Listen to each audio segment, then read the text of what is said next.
ಹೆಂಗಿದೆ? ಸಖತ್ತಾಗಿದೆ. ಹೌದಾ? ಚೆನ್ನಾಗಿದೆಯಾ? ಇಷ್ಟ ಆಯ್ತಾ? ಹಾಯ್, ಹಲೋ, ನಮಸ್ಕಾರ.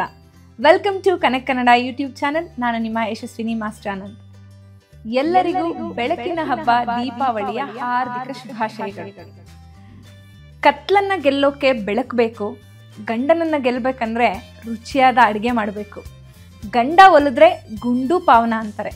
ಸೊ ನನ್ನ ಗಂಡಂಗೆ ಸ್ವೀಟ್ ತುಂಬ ಇಷ್ಟ. ಸೊ ಹಾಗಾಗಿ ಇವತ್ತು ನಮ್ಮ ಕಡೆ ಮಾಡೋ ಅಂಥ ಸ್ಪೆಷಲ್, ನೀವೆಲ್ಲರೂ ಕಜ್ಜಾಯ ಮಾಡೇ ಮಾಡ್ತೀರಾ ದೀಪಾವಳಿ ಹಬ್ಬಕ್ಕೆ, ಆದರೆ ನಮ್ಮ ಕಡೆ ಹೆರಿಯಪ್ಪ ಅಂತ ಒಂದು ರೆಸಿಪಿನ ಮಾಡ್ತೀವಿ. ಇದು ಸಿಂಪಲ್ ಆ್ಯಂಡ್ ಫಾಸ್ಟ್ ರೆಸಿಪಿ ಅಂತಲೇ ಹೇಳ್ಬೋದು. ನಮ್ಮ ಕಡೆ ಇದನ್ನು ನಾವು ತುಂಬ ಆಸೆ ಪಟ್ಟು ತಿನ್ನೋ ಅಂಥ ಒಂದು ಸ್ವೀಟ್ ರೆಸಿಪಿ. ನನಗಂತೂ ತುಂಬ ಇಷ್ಟ. ನಮ್ಮಮ್ಮ, ನಮ್ಮ ಅಜ್ಜಿ ಅವರಿಂದ ನಾನು ಕಲ್ತಿದ್ದು. ನನಗಂತೂ ತುಂಬಾ ಫೇವ್ರೆಟ್. ಅದನ್ನು ನಿಮ್ಮ ಮುಂದೆ ನಾನು ಇವತ್ತು ಇಡ್ತಾ ಇದ್ದೀನಿ. ಸೊ ಬನ್ನಿ, ಆ ರೆಸಿಪಿ ಹೇಗಿರುತ್ತೆ, ಹೇಗೆ ಮಾಡ್ಬೋದು ಅಂತ ಇವತ್ತು ತಿಳ್ಕೊಳ್ಳೋಣ.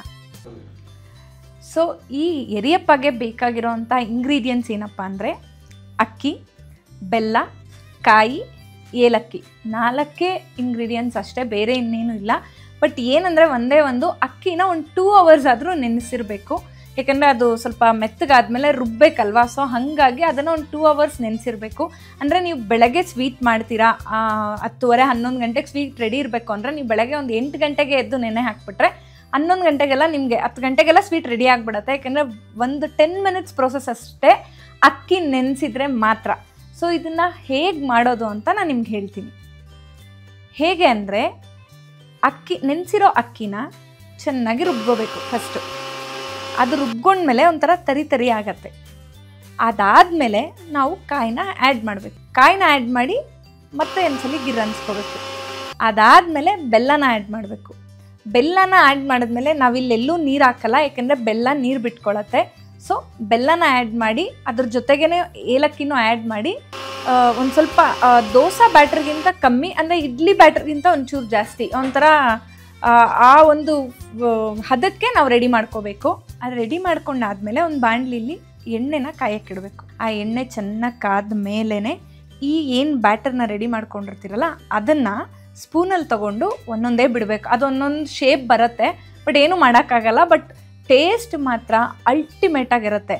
ನಿಮ್ಮ ಕಜ್ಜಾಯದಷ್ಟೇ ಟೇಸ್ಟ್ ಇರುತ್ತೆ. ಬಟ್ ಈಸಿ ರೆಸಿಪಿ ಅಂತಲೇ ಹೇಳ್ಬೋದು. ಇದು ನಮ್ಮ ಕಡೆ ತುಂಬಾ ಬಳಸೋ ಅಂಥ ಒಂದು ಸ್ವೀಟ್. ನಮ್ಮ ಫ್ಯಾಮಿಲಿಲಿ ಎಲ್ರಿಗೂ ತುಂಬ ಇಷ್ಟ. ನೀವು ಇದನ್ನು ಟ್ರೈ ಮಾಡಿ ಅಂತ ನಾನು ಹೇಳ್ತೀನಿ. ಓಕೆ, ತಗೋ.